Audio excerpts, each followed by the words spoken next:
ang ating pong mga Japonesa na handang ibigay ang kanila pong serbisyo upang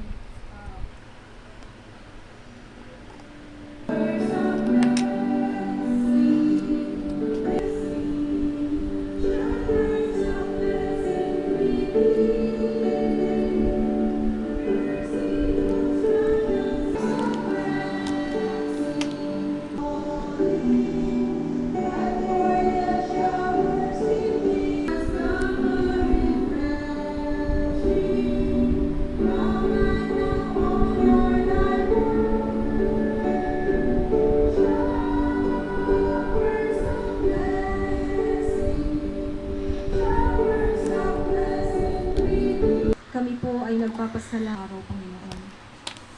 Ipinagpapasalamat ng Tomas.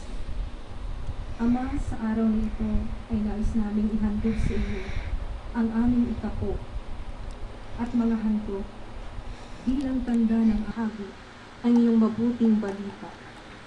Ikaw ang may-ari ng lahat ng bagay, ang lahat ng mayroon. Pangako namin, Panginoon,